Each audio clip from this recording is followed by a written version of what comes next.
Okay, so as I just said, today we're talking about onions. The main publication that I like to recommend to people when they are talking about any kind of gardening, specifically in Kansas, is the Kansas Garden Guide. It has everything that can grow here. It talks about, their nutritional needs, the soil, water, sunlights, any kind of pest or disease issues they may have, any kind of varieties that you need to be looking at. The specific pages in the Kansas Garden Guide for onions is 164 through 165. That said, if you aren't from Kansas, there are other publications out there. Just go ahead and look at your local state extension and see what they have regarding onions. There is another publication by Kansas that is referring to onions, and that is the MF 761. And this one goes even more in depth. You're going to be talking about varieties and specific traits to growing, and they'll even delve into some of the more intricate aspects to your onions. So at a glance, here's some just general things to be taking away from onions when you are working with them and planting them, right? So it's a bulb crop. They are related to garlic, chive, leeks, and shallots, which means that if you are rotating your crops and you've had pest issues where you should be rotating your crops, then anything where those garlic, chives, or leeks or shallots have been planted in that location before, you don't want to be putting your onions currently or during this growing season so that you can deprive the pests there of any kind of food source, right? And then you need to also know that for every leaf formed while you're growing your onions, you're actually producing a new layer to your onions. So, we think about the bulb, the crop itself when we are growing these specifically, but you need to be paying attention to the actual leaves that are forming as well, because that is going to be a good indicator of how well your crop is developing. And then the most important thing to keep in mind, or one of the most important things to keep in mind with onions, is that they are very shallow rooted. So that means they are generally going to need very moist soil, and you're going to have to stay on top of that moisture. You don't want it to ever be drying out, really. That said, there is something known as bulb rot, so you're going to have to keep a good amount of moisture, but not something that is overly saturated. It also needs well-draining soil. So while it needs moist soil, it doesn't need to be sitting in water. It also needs to be fertile, so compost is very helpful. And then warm sunshine is going to help these crops develop very well for you as well. So first I wanted to take a look here at the onion growth stages, because there is some aspects to note when you are growing onions specifically. A lot of people don't know you can actually grow onions from seeds if you're trying to. So if you do start from the seed stage, obviously it's going to first go into your sprouting stage. You don't really have a bulb at that point. Then you start to get into that bulb enlargement stage, and that's when moisture is really going to be key, because that's when you're going to be increasing the size of the bulb and increasing the number of leaves. And as I just mentioned, the more leaves you have, the bigger bulb you're going to have. And then at the harvest stage, that is actually going to be when your onions start to flop over and die. That is kind of picture there on the edge of that image. But one thing that people don't really know about onions, or many may not take into consideration, is that they can actually be biennial crops if you want them to be. So like perennials, biennials, they come back after a year, but since it is only a 2-year crop, that's why it's biennial. So if you were to not harvest your onions, but you were going to leave them into the ground and allow them to come back for a second year, that is actually when they would flower. The flowers up there on top, as you can see, are purple. They're known as alliums. So your ornamental alliums, they are very closely related. They are generally not the exact same thing, though. They probably aren't going to produce as much of a bulb to them, and they may not be edible. So I'd be careful with that. But it is the same family. And the thing to keep in mind here is that if you are trying to, develop seeds from your onions, and you are going to need that flour. You may be thinking, I've cut into an onion hundreds of times and I've never seen seeds inside of it. That's because the seeds don't develop in the bulb, they develop in the flower stalks. So if you are trying to get seeds from your onions, this would be how you do so. Now, is it going to be reliable? Well, it kind of depends, because onions can both be cross-pollinated and they are self-pollinating. So if you don't have any other allium type crops nearby, then the likelihood of cross-pollination where it's going to change the type of crop you're going to get is less likely. But there is still a possibility. So it's going to be kind of a gamble as far as whether you're going to get an identical crop from those seeds. Then some physiology to look at. A lot of the parts of onions that we actually, consider the actual onion crop are just modified plant parts. So those, leaves themselves are actually leaves, and they just grow underground as part of the bulb. There is a terminal bud there in the center, and that is what all of your new growth forms from. And then that, very pithy woody part at the bottom of your bulbs as well, that is actually a modified plant stem. So it's all plant parts that are just growing underground. And that's something to keep in mind while you're taking care of your plants. There are lots of types of onions that you can take into consideration when you are growing onions. Three of the very most common would be your yellow, your red, and your white. Your yellow can be used in tons of different types of cooking. Your red and your whites are usually going to be consumed raw as opposed to cooked, but you can cook them as well. Sweet have a high sugar content, so they're good for certain types of cooking. Your green onions have a more mild flavor, so they can be incorporated into lots of different dishes. Shallots actually have a garlicky flavor along with the onions, so that makes them unique. And then your leeks, again, mild onion flavor, but they are a little bit on the woodier side, so they usually have to be cooked. And Chelsea, when we get to her portion, we'll be talking about all of these and how to utilize them in your cooking. So here are some planting considerations to take into account when you're working with onions. Again, they're biennial plants. They need to be planted as annuals. This excludes shallots, however. That in the case of shallots, they are perennials. Another thing to take into account when you are planting shallots near your onions is that those are one of the few crops that can actually cross-pollinate between your onions and the shallots themselves. So if you are not trying to get a gnarly sort of mixed crop from those two from seeds, then you wouldn't want to be planting those together. In Kansas, they are best planted in early spring, usually mid-March through mid-April. This is because they need the cool soil here to develop well. So that is going to be one of the key aspects to having success with your onions. We really don't even try to plant them as a fall crop here. Typically, when we're looking at cool season crops, we can plant them in spring and in fall. This is a cool season crop because the soil is still so warm in the fall from the summer heat. We really can't get a good crop from onions. So really the best time to be growing them here in Kansas is early spring because you've got that cool soil to help them out. If you're further south, say in a tropical area, then you would probably want to be planting them between November to say January, because that's when the soil is going to be coolest there. And then another thing to take into account is your seeds are going to take a lot longer to develop than other types of plantings. So when you are looking at the different kinds of onions that you can be planting in the ground, we have seeds, we have sets, and we have plants.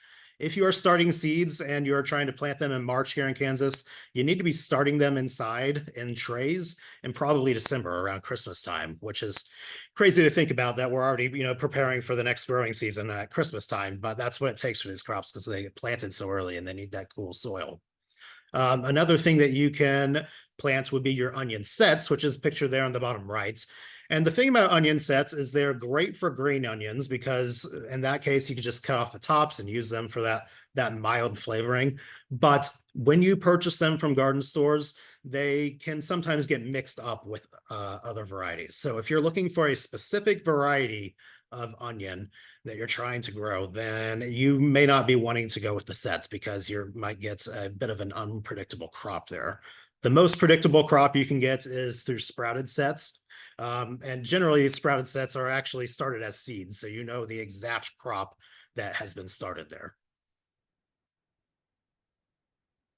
So when it comes to spacing your onions, obviously these are a more compact plant. Generally, the largest an onion is going to get is probably about 4 inches, which means between the plants, you need 4 inches on, or 2 inches on either side, right? From that center to grow outward. So leaving about 4 inches between your plants is going to give each plant enough room to grow. That said, between your rows specifically, you also want to be leaving about 15 inches so that you are able to get in and do maintenance. A big part of this maintenance is going to be weed control because they compete against the plants so badly. So you definitely want your space to get in there and actually do that. And then when you're sowing these plants, you need to keep in mind that again, they are very, very shallow rooted. So they only need to be planted about an inch to an inch and a half deep. Um, really need to be careful with your cultivation practices, which is again going back to those weeds. So we just talked about how they compete poorly with weeds. Basically, they need to not have any other plant competition around them so that they can enjoy all the nutrients and water and space and heat that is right there at the surface of the soil. So you have to get rid of those weeds, but you also have to do it carefully because if you're cultivating or say using like a backhoe or something, you could easily be damaging the roots to the actual onions, which is going to be counterproductive to producing your crop. As I mentioned, you also want a regularly moist soil because of those root systems. A dry soil is going to equate to smaller bulbs. So you really don't want it to dry out. So you do want it to stay moist, but not overly saturated, which the general rule that I give people with that is if you can take a handful of soil and physically squeeze water out of the soil, then there's too much in it.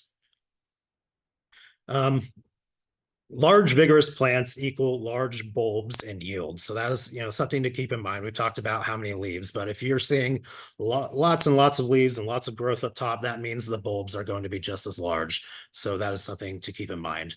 And you do need to apply a high nitrogen fertilizer to take care of these, to give them the nutrients they want, but you don't want to have too much nitrogen. So you're going to have to kind of aim for that perfect amount. Getting a soil test specifically for vegetable gardens is going to help you out in this instance, because if you have too much nitrogen, it's going to get too leggy. It's not going to produce as quickly, and it may actually make it so that the bulbs start draining and put all of their energy exertion towards the upper growth. It is okay to use a lawn fertilizer when you are fertilizing for nitrogen. You just want to make sure there's no weed killers in it or weed preventers, because we're basically starting a crop from scratch here. So it's going to inhibit that growth if you have those included. Most lawn fertilizers that you'd want to use would be a high nitrogen and then low phosphorus and potassium. So when it comes to harvesting onions, again, as I mentioned, it's going to be when they start to die, when they're flopping over. So that is pictured up top over here. When the stems are flopping over, that is when to pull them. This is the signal that the bulbs are as large as they are going to get. So basically your crop is done growing. Now they can be pulled or they can be dug up. A lot of large scale growers will actually just pull them and leave them right there. And that is because when you are curing your onions, this is going to be an essential step if you're trying to store them.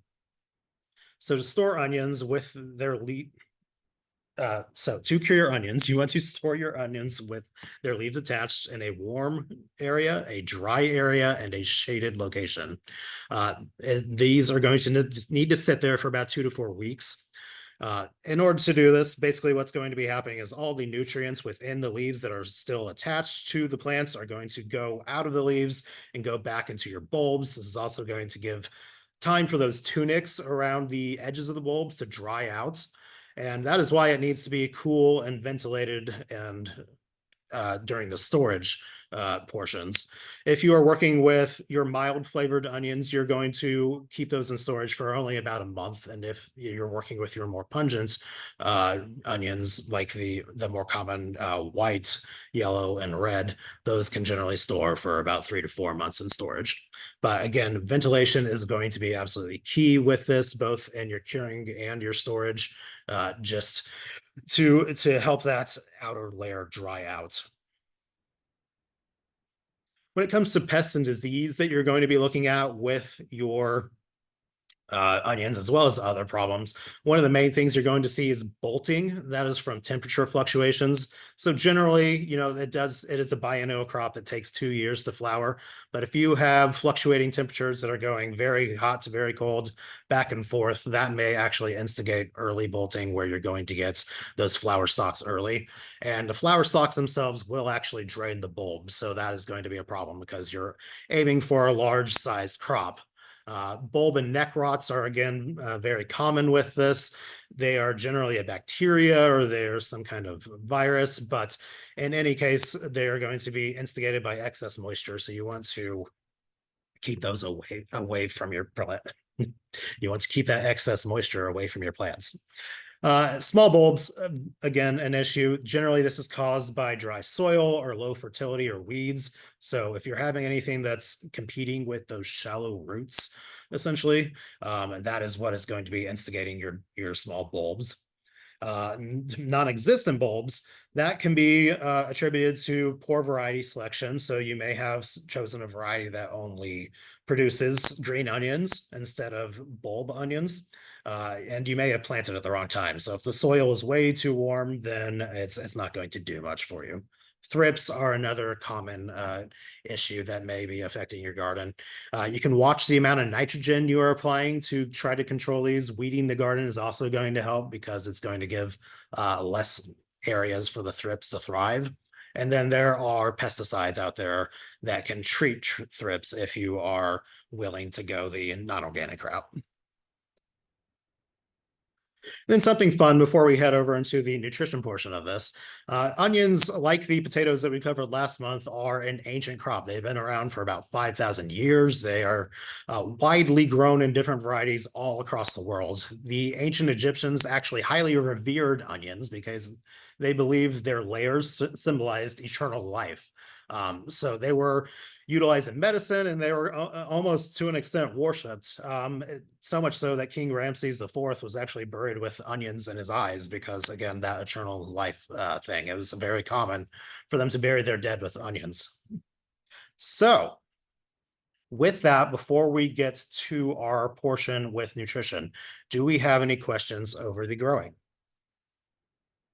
You can feel free to unmute or put it into the chat.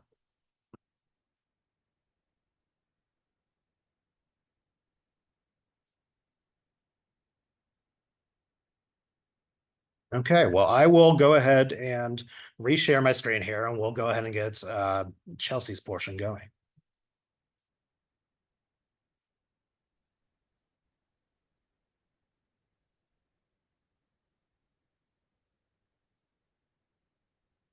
Hello, everyone. My name is Chelsea Reinberg, and I'm the Nutrition, Food Safety, Health Agent with Johnson County K-State Research and Extension, and I'm going to cover the portion about onions and their nutrition. So why should we eat onions? Onions have been a part of the human diet for more than 7,000 years, so they've been around for a long time. They are affordable and available all year round, pretty much. And they are a great flavor enhancer, and they're used in multiple dishes and can be used in multiple cuisines, which makes it very versatile for no matter what type of ethnic background you're from, which part of the country, which part of the world you come from. All of us can use onions in some way, shape, or form in our dishes. So a quick snapshot. They are low in calories at about 40 calories per 3.5 ounces, which is typically more than somebody consumes. If you think about your traditional dishes with onions, you are not just eating a whole onion. It's usually cut up and used across 4, 5, 6 servings. So we typically don't eat the full 3.5 ounces. They are decent fiber content. They do have something called prebiotic fiber, which is the fructan. And these basically feed the good gut bacteria. So these prebiotic fibers help to keep our gut nice and healthy. They are rich in various antioxidants. Quercetin is one of those antioxidants. And basically, antioxidants are really important for keeping your body nice and healthy and to prevent chronic disease like diabetes, cancer, heart disease, and many others.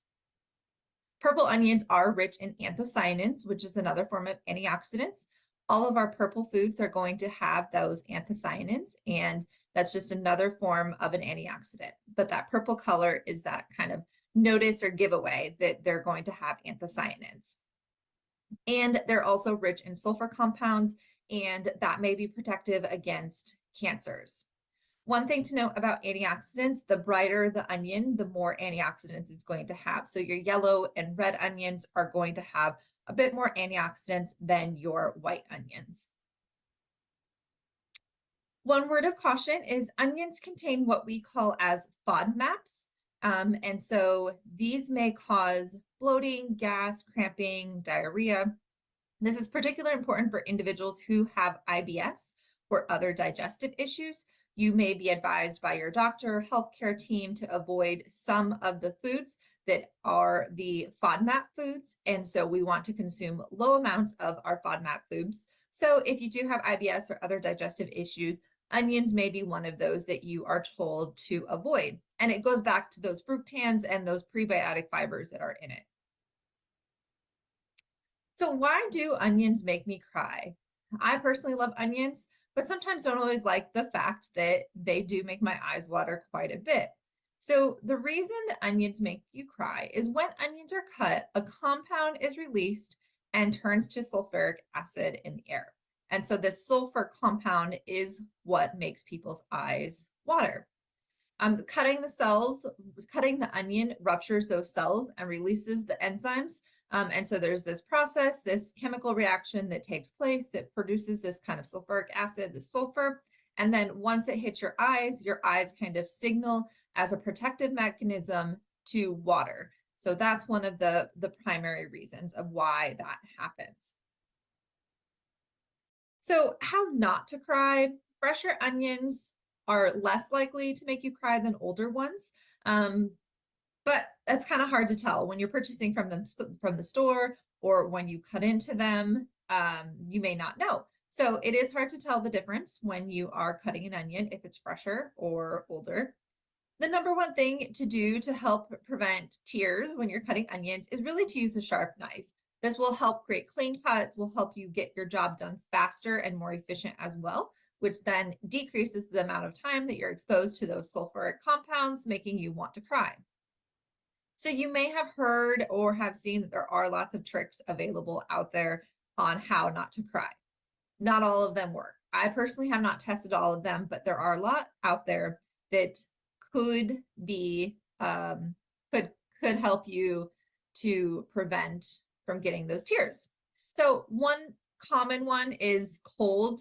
Cold does reduce some of those volatile compounds. So whether you put your onion in the freezer or the refrigerator before cutting it, that has been shown to help reduce some of the sulfuric acid compounds. You can also then heat it. So you have probably noticed that when you put the onions in the pan, the smell might be stronger. And as they cook down, that sulfuric acid and those compounds don't become quite as strong and potent. Then cutting in a well-ventilated area. If you have a vent, couldn't think of the word there for a second, in your kitchen, turning that on will help to get some of those compounds out of the air. Of course, doing this in an industrial kitchen, you have a lot more ventilation and well circulated areas, but using ventilated areas, open your windows, those may help. Last resort would be to wear goggles, or maybe that's your first resort. But you can see here, there's plenty of goggles available on the market specific for onion cutting, but you could also use any type of just swim goggle. Do not use unsafe tactics. So there's some people that say running it under cold water will help to reduce those sulfuric compounds, and it is not safe to try to cut an onion under cold running water. So try some of these out, see what works best for you, but these are some of the suggestions that have been thrown out by people.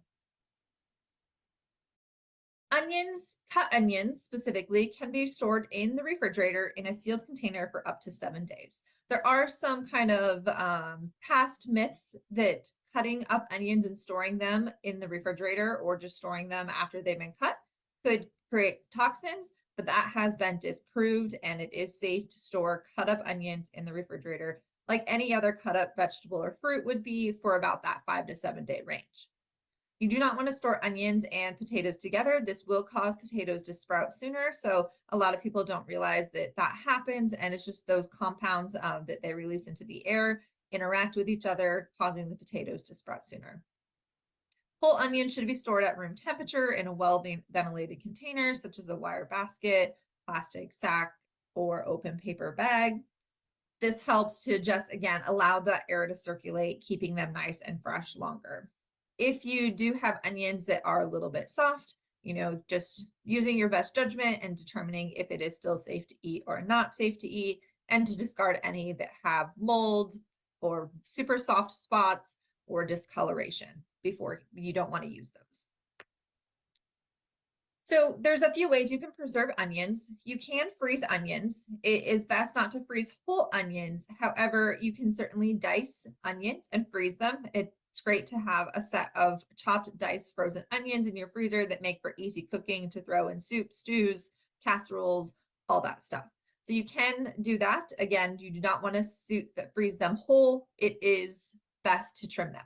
You do not have to blanch these like you have to blanch other vegetables. So no worry about doing that step. Green onions can also be frozen. However, they don't hold up quite as well. They do lose a little bit more of their texture. Water, so you can blanch them. When we talk about onion rings, you can also then chop up your onions into the onion rings and freeze them and cook them that way. Preserving onions, you can dehydrate them. Dehydrating them is similar to freezing. It's just that you won't have your freezer space taken up. So no blanching is required when you're dehydrating them as well. Wash the onions, remove that kind of outer paper shell. You don't want to dehydrate that. You're going to cut off your roots and ends, and you're going to slice it about 1/4 to an 1/8 inch thick. You do want this to be on the thinner side because it'll allow for that dehydration process to happen, obviously much quicker than if they were cut thicker. You will dry your onions for about 3 to 9 hours in 130 to 140 degree temperatures. You can preserve your onions through home preservation with canning. Onions are low acid food, so you do need to make sure that you are pressure canning them for safety. You cannot water bath them unless you are pickling them. There are certain tested recipes that you'll want to follow, so make sure that you are using reputable sources. This is one tested recipe from the National Center for Home Food Preservation. You'll want to wash and peel your onions. You're going to boil them for about 5 minutes, and you're going to pack them into the jars. You can add salt if you prefer, but not required, and you're going to leave about a 1-inch headspace. You're going to remove all the bubbles like you would normally with any canning process, and then you're going to process for about 40 minutes. So now we're going to go into kind of the specifics about the different types of onions. So we first have the yellow onion. This is really the workhorse or the staple onion that you'll have in your kitchen. It is widely available all year in grocery stores, and it's really suitable for any culinary use.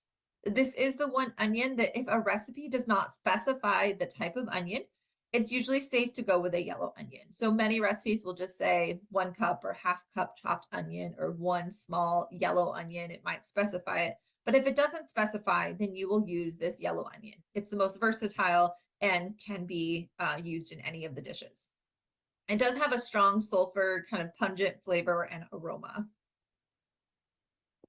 Moving on, we have the red onion. So the exterior skin and interior flesh are that deep magenta purple. That is, again, filled with those rich anthocyanins that I mentioned in the previous slides, full of antioxidants. The red onion does have a sweeter and milder flavor than your yellow onion, and it is often consumed raw. This is the one onion that we will see often added to salads and other dishes that are raw, but it is also delicious cooked, so it doesn't have to be consumed either way. It does add beautiful color to dishes, so your traditional white onions aren't going to add that beautiful, vibrant color, so this is a good onion substitution when you're looking to add some more color and kind of different versatility to your dishes to make them a little bit more visually attractive. The one downside with our red onions is that because of those purple hues, anthocyanins, they actually may turn blue in color. If you've ever taken red onions and kind of cooked them or caramelized them, you can see there may be kind of that purple color the day that you cook them, but maybe the next day they turn that blue color. And so this is very common with our reds and purple foods. They will turn that bluish color. To prevent this, you can add an acid if it is not visibly appealing to you. It doesn't hurt anything when it changes that blue color. It just may not work with it's not as appetizing of a color. So to prevent this, just add an acid, whether it's vinegar or lemon juice, something along those lines. This onion is the most suitable for pickling out of all the onions. So pickled red onions work really great. They're a great addition to salads, and they can be added to sandwiches. You can pickle them, keep them in your refrigerator, and pull them out whenever you need to add some onions to it. Now we move on to the white onions. The white onions have a more delicate papery white skin. They definitely are white compared to that yellow color. The flavor is mild and sweeter than the yellow and even the red varieties. And this works well for good, fresh dishes. It's traditionally used in Mexican dishes. So if we think about our fresh salsa or homemade guacamole, if you are making either of those two, using a white onion versus a yellow onion will be a better suited option for this type of dish. However, as I mentioned, the yellow onion is also the basic workhorse. So if you don't have a white onion, you could easily substitute a yellow onion in place for your salsa and homemade guacamole. Just this white onion tends to work best because it does have a little bit more mild and sweeter flavor. Then moving on, we have the sweet onion. It is similar in appearance to the yellow onion, but are generally larger and slightly flatter and have a more translucent skin and flesh, and have that a little bit of a lighter color for the skin. The sweet onions do contain more sugar, hence the word sweet onion, which makes them good for caramelization. During the caramelization process, when we have our fruits or vegetables, when those sugars that are naturally occurring in the food begin to cook and they'll begin to get this kind of brown color, that's what we call caramelization. So because sweet onions have a higher sugar content, they work really well for caramelization. However, you can caramelize any of the onions because they all have some form of sugar in them. It's just this sweet onion has a little bit more. Then moving on, we have our green onions. The entire plant is usually used, including the tall green shoots, and except for the roots, you don't usually eat the roots, but the entire plant is used. These are young onions harvested before the bulb fully develops, and it has a very mild onion flavor. These typically work and fresh as served as fresh, and so sometimes they're just kind of chopped up and added to dishes after the fact. However, you can cook them as well. They make a wonderful garnish on top of soups, omelets, or tacos, and they add some color and crunch. They will go by other names: scallions, spring onions, salad onions, and they are best stored in the refrigerator. So as we said before, your traditional bulb onions are best stored in a cool, dry, well-ventilated place. Your green onions are going to be best stored in a refrigerator. They like to be kind of in that more cooler, moist environment. So wrapping them in a wet paper towel or keeping some type of moisture with them is going to keep them freshest longest. Moving on to shallots. Shallots have a very pungent and garlicky taste and smell. So they are kind of related to both types of families, the garlic. There are both types of vegetables, the garlic and the onion. They have small kind of brown skinned onions with a purpley flesh. Their bulbs are usually made up of multiple lobes, which again is similar to that garlic. When you buy a clove of garlic or a head of garlic, you get multiple cloves. Same here, you'll buy a shallot and you'll kind of get multiple lobes on that shallot. They impart a very intense flavor because they are smaller. They're kind of more condensed with their flavoring. They have also thin layers, so they mince up very well, and they can be used to add that onion flavor for salad dressings and sauces without getting those big chunks of onions that you'll typically find when you dice up an onion. You can only dice up an onion so finely when the layers are a little bit thicker. These layers are nice and thin, making it very easy to dice finely. They're delicious roasted. You'll want to peel and have them first if you do that. And then you can also use them anytime you use any other type of storage onion. So even if a recipe calls for a white, yellow, or red onion, you can certainly substitute a shallot. We don't see as much shallots here in the US. I would say this is definitely more of a European type. You'll see this in a lot of Italian dishes, but it is a great substitution and you can find it here in our grocery stores. So if you haven't tried cooking with a shallot yet, give it a go and see what you think. And then moving on to leeks. Leeks are really good in soups and casseroles and roasted. They have a sweet, milder, and more delicate flavor than onions. I feel like leeks are definitely an underutilized vegetable. They provide that nice, delicious flavor, but have a mild flavor. Most of the nutrients are found in kind of the lower leaf section of the bulb. So those top stems can be quite woody and will not really much have any nutrients as well. So that lighter green portion that you see in the picture and the white is going to be where most of the nutrients are found. Again, it does tend to have a woodier texture, so it needs to be cooked to soften, but you won't use those very top portion of the leaves. Those can just be composted. So moving on to some of our recipes, if you've been in our Dig Your Dinner webinar series before, you know that we talk about all the nutrition, but then we also give you kind of recipe ideas. So as I mentioned, the red onions are the most suitable for pickling. I love pickled red onions in a salad, in a sandwich, and they're really quite easy to make. So here's just one simple recipe.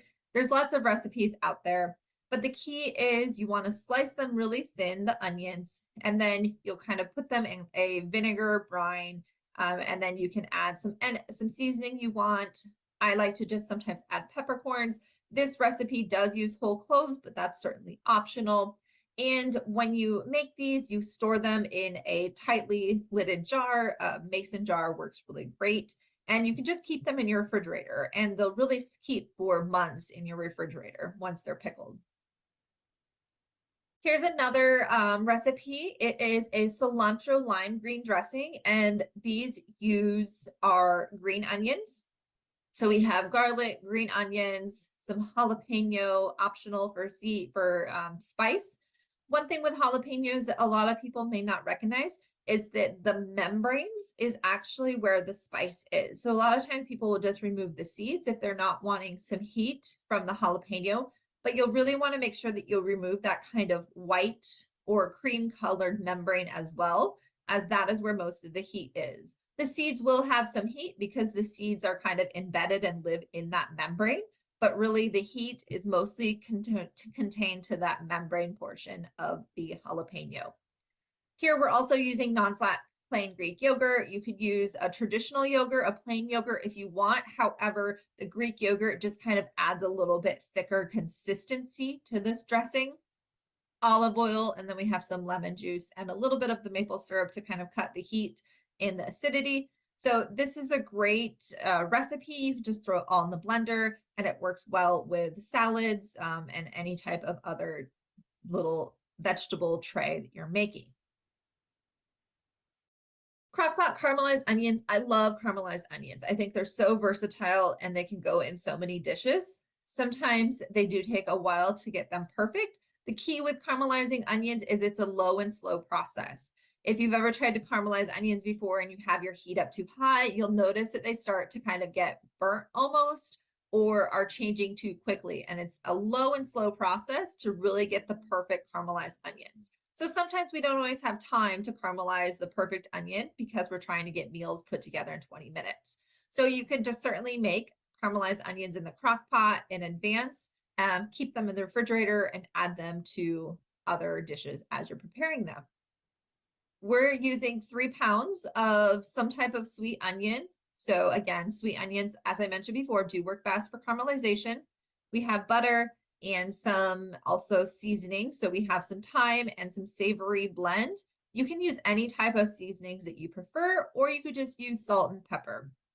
This recipe has been turned into making kind of a loaf bread as well with caramelized onions. So you can certainly make the caramelized onions and use them for other dishes, or you can make the caramelized onions, serve them on sliced toasted French bread with some cheese as an appetizer. It makes a great appetizer. So those are just a few of our recipes that we have available. Again, onions are a great versatile food that really adds some flavor and some depth to many dishes of many cuisines. If you have any questions, feel free to always reach out. Here's our contact information and sign up for our monthly In Good Health newsletter. And with that, thank you all for attending. And as I said, please reach out if you have any questions.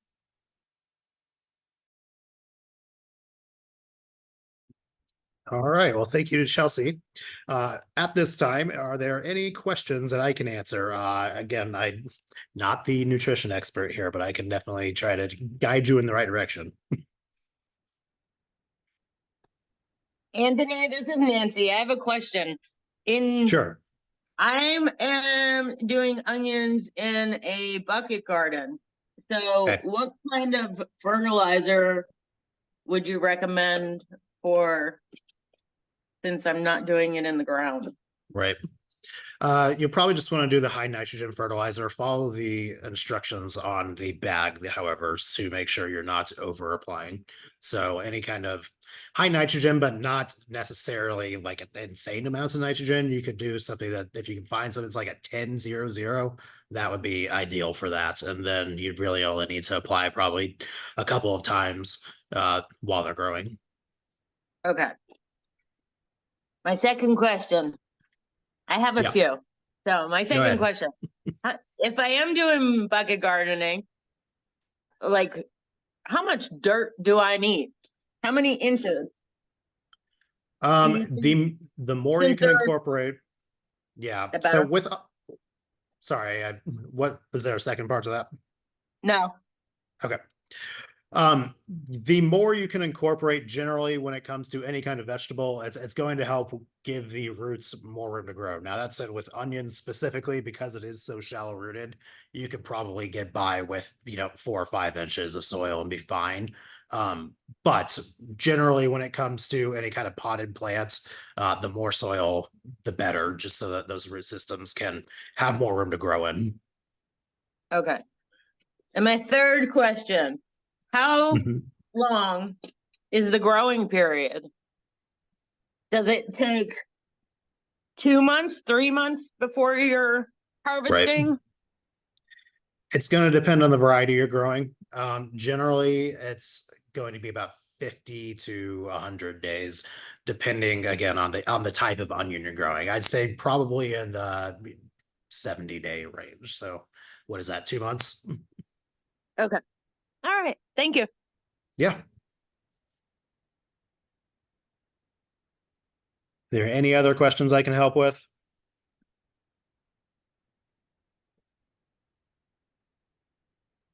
Well, thank you everyone so much for joining.